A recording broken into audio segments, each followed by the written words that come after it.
ॐ भूर्भुवः स्वः तत्सवितुर्वरेण्यं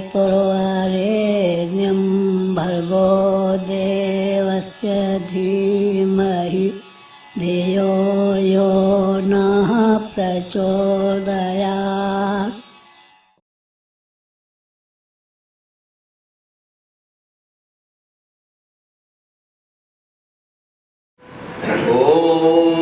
कलशस्य मुखे विष्णुः कण्ठे रुद्रसमाश्रितः भूये तस्य स्थितो कर्मा मध्ये मातृगणाय स्मृतः कोशो तु सागरा सर्वे सप्तजीवा वसुन्धरा ऋग्वेदो यजुर्वेदः सामवेदो यथर्वणः अंगैश्चरिता सर्वे दर्शन्तु समाश्रिता अत्र गायत्री सावित्री शान्ति पुष्टि करी सदा त्वयि तिष्ठन्ति भूतानि त्वयि प्राणाः प्रतिष्ठिता शिवे स्वयं त्वमेवासि विष्णो तं च प्रजापति आदित्यावसवो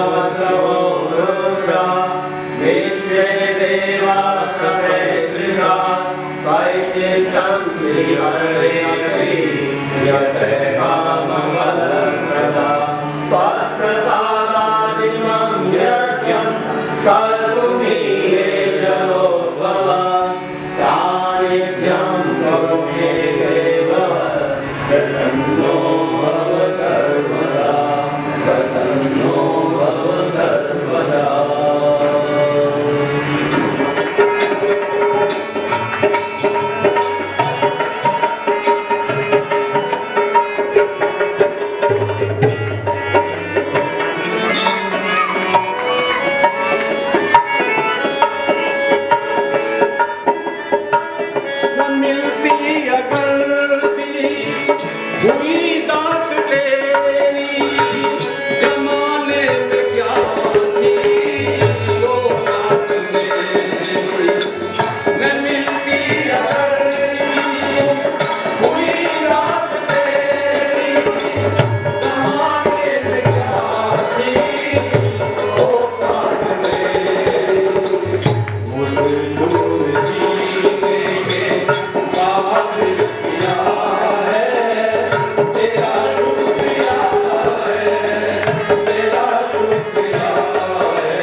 तेरा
कलश आए बड़े भाग्य हमारे, दिव्य कलश आए बड़े भाग्य हमारे, तृप्त हुए नयन किए दर्श तुम्हारे, तृप्त हुए नैन किए दर्श तुम्हारे।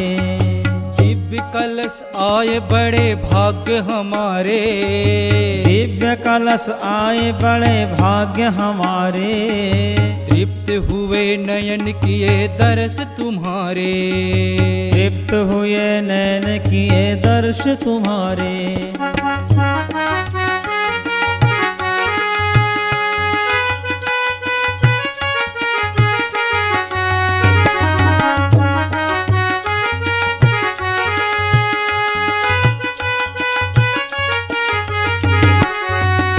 हमें वर्षों से दर्शन की आस लगी थी, हमें वर्षों से दर्शन की आस लगी थी, देव पाने को प्यार बड़ी प्यास लगी थी, देव पाने को प्यार बड़ी प्यास लगी थी। पहुँच नहीं पाए कभी द्वार तुम्हारे, पहुँच नहीं पाए कभी द्वार तुम्हारे, तृप्त हुए नयन किए दर्श तुम्हारे, तृप्त हुए नैन किए दर्श तुम्हारे। दिव्य कलश आए बड़े भाग्य हमारे, दिव्य कलश आए बड़े भाग्य हमारे, तृप्त हुए नयन किए दर्श तुम्हारे, तृप्त हुए नैन किए दर्श तुम्हारे।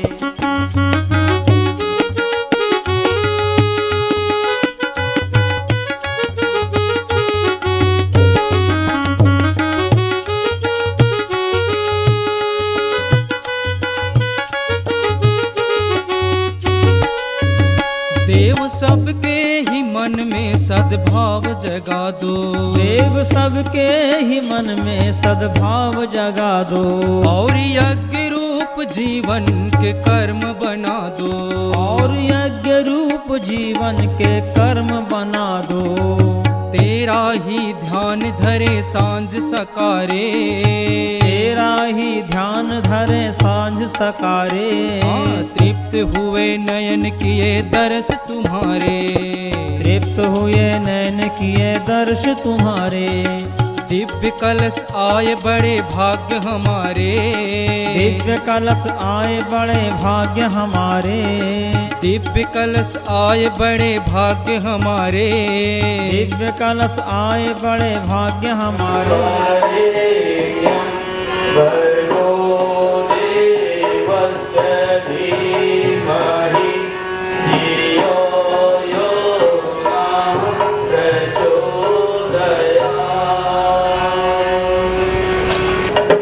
आप सब लोग बड़ा परिश्रम करके, बड़े डिसिप्लिन वे में, बड़े सुंदर तरीके से कलश भगवान को लेकर के यहाँ पर आए हैं। और इन्हीं कलश भगवान के माध्यम से प्रज्ञा पुराण कथा का शुभारंभ होगा।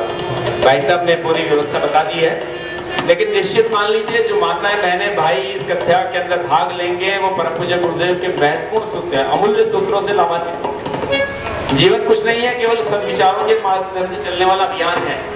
जब जब हमारे विचार, हमारी भावनाएं लड़खड़ाती है, तब हमें अनेकों तरह के कष्टों का जीवन में झेलना पड़ता है।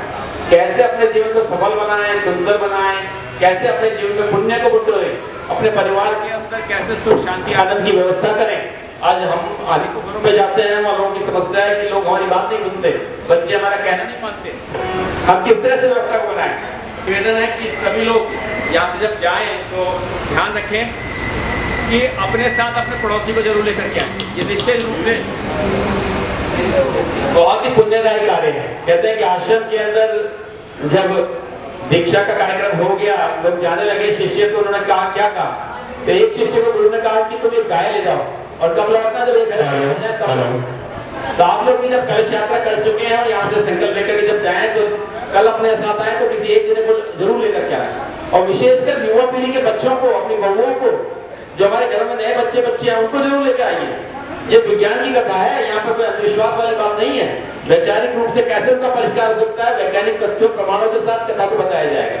तो अपने परिवार का निर्माण कैसे कर सकते हैं, अपने बच्चों का निर्माण कैसे कर सकते हैं, महामानव को कैसे करा जाता है, ये सारे के सारे सूत्र इस युग के ब्रह्मा ऋषि ने हमारे सामने रखे हैं। और प्रज्ञा पुराण कथा के माध्यम से भले ही हमारे आदरणीय गौड़ भाई साहब की वाणी हो, लेकिन वो सारे के सारे सूत्र परम पूज्य गुरुदेव के माध्यम से आपके पास पहुंचेंगे। इनके माध्यम, ये माध्यम भले बनेंगे लेकिन वाणी में ही पहुंचेगी आपके पास। तो मेरा निवेदन है कल अधिक से अधिक मात्रा में 1 बजे आप यहाँ पर पहुंचे, मेरी समय पर कथा प्रारंभ हो जाएगी। उन्होंने कहा कि मैं स्वास्थ्य सुखाय के लिए कर रहा हूँ, एक व्यक्ति भी आएगा तभी मैं कथा प्रारंभ कर दूंगा, इसलिए समय से सब लोग पहुंचे और कथा का आनंद लें, ऐसी मेरी प्रार्थना। ये प्रेरणा जो गुरुदेव की तरफ से आ रही है, कहीं मेरे मन का ही वो तो नहीं है। तो फिर उन्होंने शांति कुंज में वरिष्ठों से संपर्क किया, उनसे डिस्कशन किया और उन्होंने कहा कि देवीय योजना है और देवीय योजना को हम करें। क्यों करें? आपको पता होना चाहिए कि आप जिस सत्ता से जुड़े हैं, जिनका मैंने बारे में बताया था, उन्होंने अपने जीवन में 3200 पुस्तकें लिखी हैं। 100 से ज्यादा लोग PhD कर रहे हैं इनके ऊपर। ज्ञान की ऐसी अथाह धारा भी आई है। अब वो कहते हैं कोई गिनीज बुक ऑफ रिकॉर्ड की बुक है, उसके अंदर कोई व्यक्ति आज तक ऐसा नहीं है जिसने इतना बड़ा साहित्य कर लिखा हो। उन्होंने कहा कि अब इतने बड़े साहित्य को पढ़ना बड़ा मुश्किल काम है, कोई नहीं पढ़ सकता। हम लोग पढ़ रहे हैं लेकिन हमें भी लगता है कि जीवन में नहीं पढ़ पाएंगे। उन्होंने जितनी पुस्तकें लिखी तब उन्होंने कहा कि और कुछ नहीं कर सकते तो जो प्रज्ञा पुराण 4 खंडों में आया गया है उसे पढ़ लें।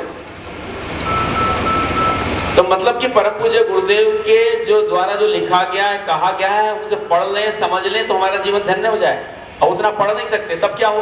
तब कथा श्रवण के माध्यम से गुरु सत्ता ने, प्रज्ञावतार ने जो कुछ कहा है वो हमारे माध्यम तक पहुंच जाएगा। तो ऐसा देवीय संकल्प कि गुरु सत्ता की, परमात्मा की आवाज को आप तक पहुंचाने के लिए हमारे बीच में आदरणीय गौड़ साहब के मन में संकल्प जगा और वह संकल्प पूरा होने जा रहा है। निश्चित रूप से आपने उपस्थित होकर के बता दिया है और मेरा तो ये बिल्कुल निश्चित रूप से बिल्कुल स्पष्ट मंतव्य है, बिल्कुल धारणा है कि जो इस कथा को सुनेगा, समझेगा, अपने जीवन में अपनाएगा, उसका जीवन धन्य हो जाएगा। उसके जीवन के अंदर सुख शांति वैभव आनंद की वृद्धि होगी, उसका पूरा परिवार संस्कारित होकर चला जाएगा। एक नहीं अनेकों परिवारों के अंदर हमें ऐसा देखने को मिला है जहाँ नियमित रूप से उपासना का क्रम चालू हो गया, यज्ञ का क्रम चालू हो गया, बलिवैश्य यज्ञ चालू हो गया। जिन्होंने अपने परिवारों के अंदर जन्म दिवस, विवाह दिवस संस्कार बनाने लगे, उन परिवारों को टूटन बच गई। जहाँ अलग अलग चूल्हे जलते थे, एक हो गया, पूरा परिवार एक सूत्र के अंदर बन गया। तो ये सारे के सारे महत्वपूर्ण सूत्र कलित बड़ी सरल भाषा में उदाहरणों के माध्यम से, आपके और हमारे जीवन वाले उदाहरणों से, पुराने वाले नहीं, पुरातन काल के उदाहरणों से नहीं, इस युग के उदाहरण से आपको समझाए जाएंगे। तो मेरा तो फिर पुनः आप लोगों से हाथ जोड़ के निवेदन है कि कोई भी वंचित ना हो इन 5 दिनों उस कथा से, और निश्चित रूप से जो वंचित नहीं होगा वो लाभान्वित होगा। आइए एक भजन के माध्यम से अगला कार्यक्रम चालू कर रहे हैं। हमें पता है आप लोग थके हुए हैं, अब बिल्कुल ज्यादा समय न लेते हुए कथा एक भजन होगा, उसके पश्चात आरती के माध्यम से प्रसाद करेंगे। बोले ब्रह्मदेव की जय। गुरु के लिए जहाँ जब तक करने की आवश्यकता पड़ती है, वहां पर सबसे महत्वपूर्ण है उसके प्रति समर्पण का भाव हो। स्वामी रामकृष्ण परमहंस बार बार कहा करते थे, 2 प्रकार का समर्पण होता है, एक बिल्ली के बच्चे का होता है, एक बंदर के बच्चे का होता है। 2 स्वरूप। बिल्ली का बच्चे का समर्पण जो होगा तो उसमें सारी जिम्मेदारी किसकी है? बिल्ली मुंह से उठाएगी, हर घर में ले जाएगी, घुमा के वापस ले जाएगी। बंदर के बच्चे में जिसका समर्पण है, जिम्मेदारी बच्चे की है, बंदर की जिम्मेदारी नहीं है। तो हमारा जो समर्पण है वो बिल्ली वाला। सब जगह हमने भटक कर ली शरण अब आपकी, पार करना जान करना दोनों मर्जी।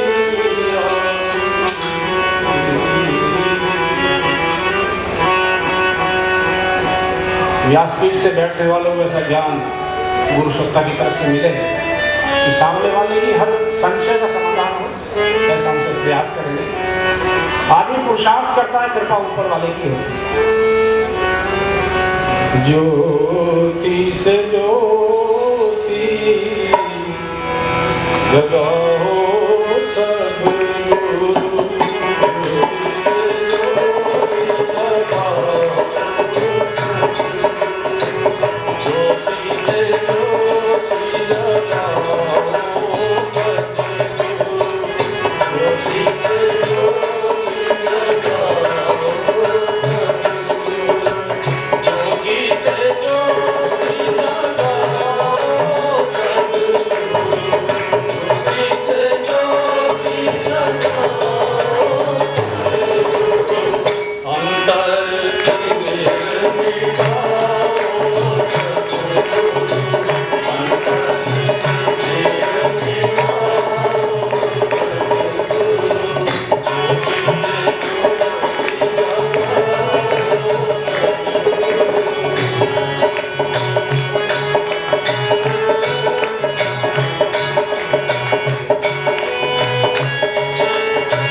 व्यवस्था नहीं हो रही है, तो इस तरह का समाधान है। दूसरा, हमारे दृष्टिकोण में परिवर्तन हो गया। इस प्रकार की जिज्ञासा लेकर के नारद जी भगवान विष्णु के पास जाते हैं और नारद जी की जो जिज्ञासा है, मनुष्य की दूरदर्शिता, सब कुछ अभी ले लूं, अभी खा जाऊं, कोई छोड़ू ही ना, पड़ोस वाले की लाश के ऊपर तो निकल जाऊं लेकिन मेरा पूरा भरना चाहिए, ये दूरदर्शिता है। अविवेक, ये जो अविवेक है, दूरदर्शिता जो दिमाग में आ गई है, समाधान को लेकर के जब नारद जी भगवान विष्णु के पास जाते हैं तो भगवान कहते हैं ये तो मेरा ही विचार है, तो मैं ही सोच रहा था इस बात को कैसे धरती से दूर किया जाए, इसके लिए तो हमने अवतार की व्यवस्था बना दी है। तो उसमें पूज्य गुरुदेव फिर लिखते हैं कि जो परोपकारी संत के, परोपकारी आदमी के मन में बात चलती रहती है, वही भगवान के मन की बात वहां पर ट्रांसफर होती है। फिर वो समाधान बताते हैं किस प्रकार से प्रज्ञा पुराण की कथा का गली गली मोहल्ले मोहल्ले इसका श्रवण हो।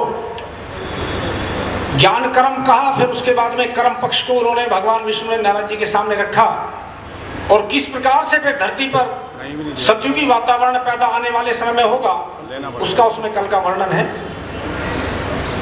हम लोग कैसे महानता की तरफ चले, अपने परिवार को किस प्रकार से ठीक रखें, हमारी दिनचर्या ठीक हो और थोड़े में सब का बुझाई, थोड़े में सब कुछ हमारा चल पड़े।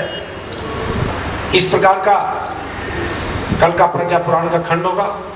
प्रज्ञा पुराण में क्या है, इसके लिए आपकी 5 मिनट लेकर के फिर आरती करते हैं, बस उसे आप थोड़ा सा ध्यान लगा करके सुनेंगे तो समझ में आ जाएगा। तो इसलिए अब उसमें है क्या,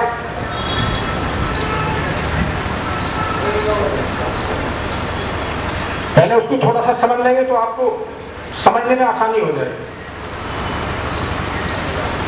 इसमें आता है कि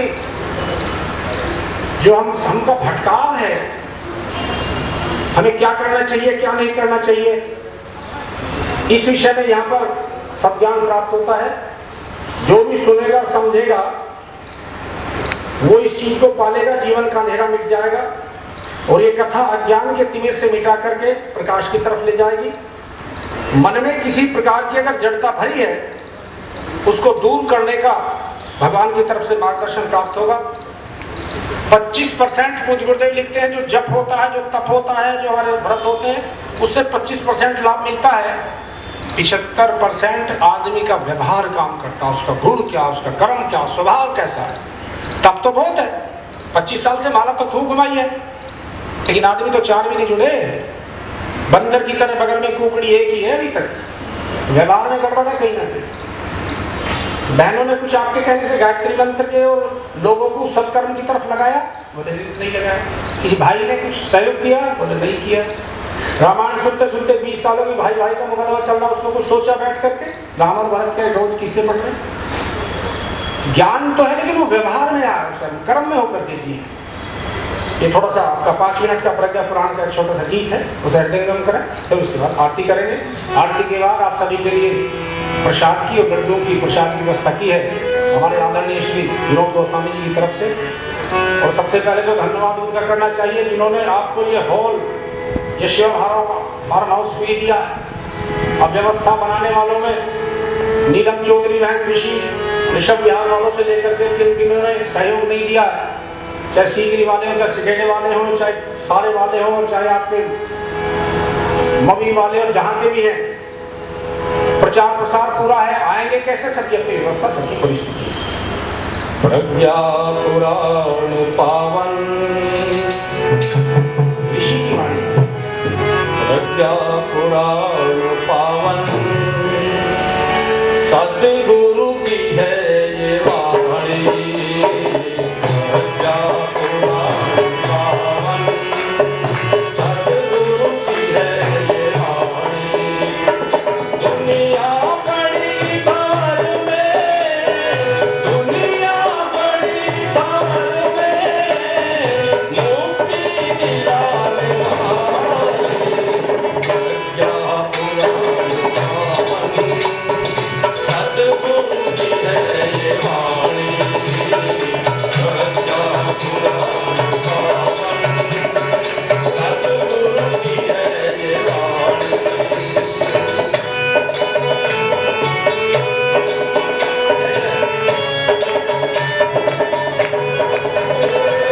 जो भी सुने न समझे, समझो कि कोई पाए।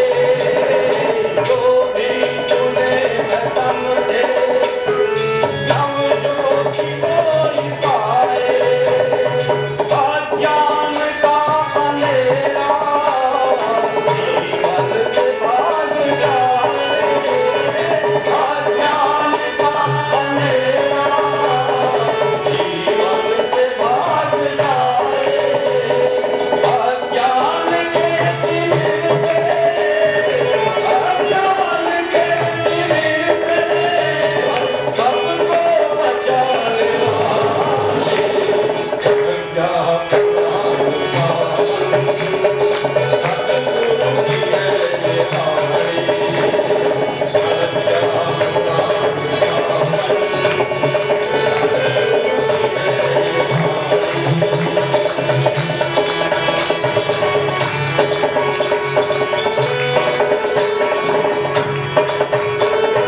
जड़ता भरी है मन में, उसको हटाए इससे।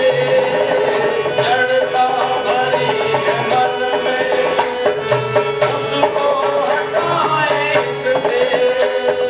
जीवन में कर ले विकसित अज्ञान ध्यान जप से।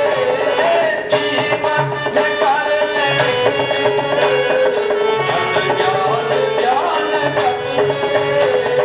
कर देगी धन्य जीवन, कर देगी धन्य जीवन। युग ऋषि रचित कहानी। प्रज्ञा पुराण पावन सतगुरु की है ये वाणी। प्रज्ञा पुराण पावन सतगुरु की है ये वाणी। दुनिया बड़ी भंवर में, दुनिया बड़ी भंवर में मुक्ति दिलाने वाले। प्रज्ञा पुराण पावन सतगुरु की है ये वाणी। प्रज्ञा पुराण पावन सतगुरु की है ये वाणी।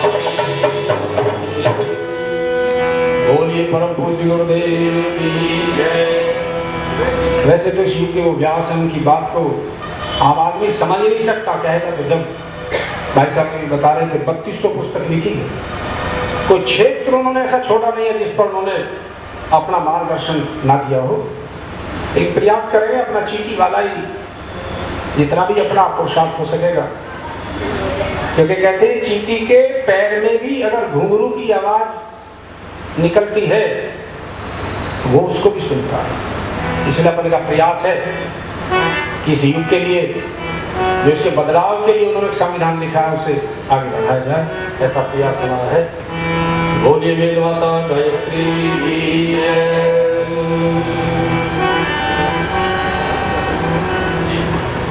रात को काफी समय हुआ है तो आरती का क्रम। ओम यम ब्रह्म वेदा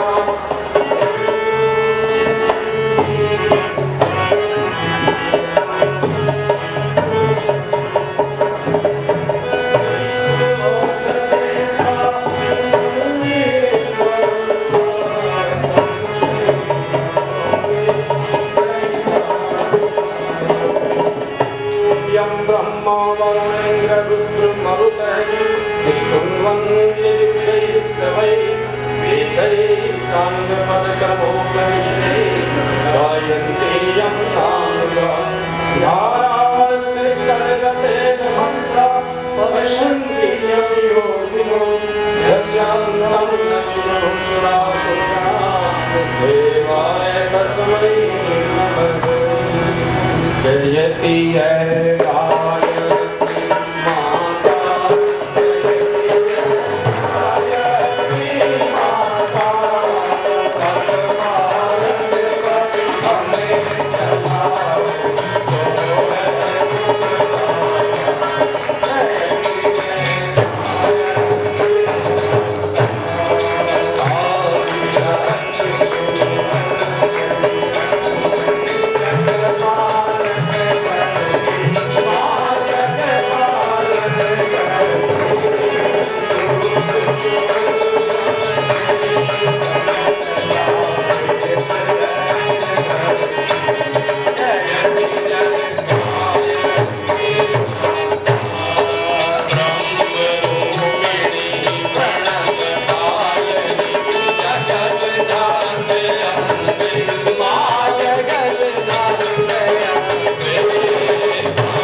कर्पूरगौरं करुणावतारं संसारसारं भुजगेन्द्रहारं सदा वसन्तं हृदये भवनं भवानी सरितं नमामि त्वमेव जगता त्वमेव त्वमेव बन्धो च सखा त्वमेव त्वमेव विद्या द्रविणं त्वमेव त्वमेव सर्वं मम देव देव त्वमेव सर्वं मम देव देव। सभी कृति आरती और सभी बहनों की तरफ भी कर लीजिए यही से आरती। सभी लोग इस तरह से हाथ कर ले बहनें और आरती ले ले। बहनों की तरफ कर लीजिए, बहनों की तरफ कर लीजिए आरती इधर आइए। ओम स्तुता मया वरदा वेद माता प्रचोदयन्तां पावमानि द्विजानां आयुः प्राणं प्रजां पशुं कीर्तिं द्रविणं ब्रह्मवर्चसं मह्यं दत्त्वा व्रजत ब्रह्मलोकम्।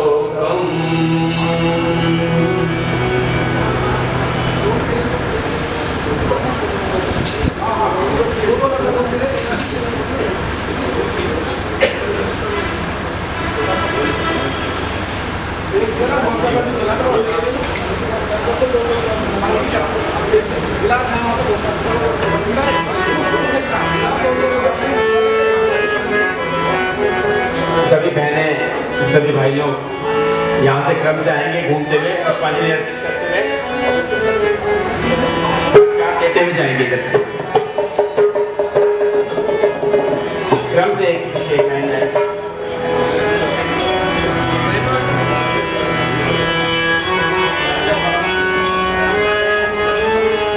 केले की प्रसाद की व्यवस्था विनोद गोस्वामी जी ने की है और ठंडे पानी की व्यवस्था अशोक गुप्ता जी नीलकंठ प्रॉपर्टी बिल्डर वाले।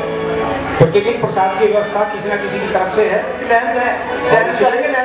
लाइन से आगे अपने अपने प्रसाद करते रहेंगे। गायत्री माता के गुरुदेव के चरणों में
स्वर्गं शांति पृथ्वी शान्तिरापः शान्तिरौषधयः शान्तिः वनस्पतयः शान्तिर्विश्वे देवा शान्तिर्ब्रह्म शान्तिः सर्वगुण शान्तिः शान्तिरेव शान्तिः सामा शान्तिरेधि ॐ शान्तिः शान्तिः शान्तिः सर्वारिष्ट शान्तिर्भवतु। सभी को सादर प्रणाम। पुनराग बनाए थे कल पुनः 1 बजे यहाँ पर आप सभी लोग उपस्थित होंगे। सभी लोग समय से पहुंचे ऐसी भगवान प्रार्थना करते हैं। अपने इष्ट मित्र साथी परिवारजनों को लेकर के पहुंचे ऐसी भी प्रार्थना करते हैं। सभी को सादर प्रणाम। शुभ विदाई।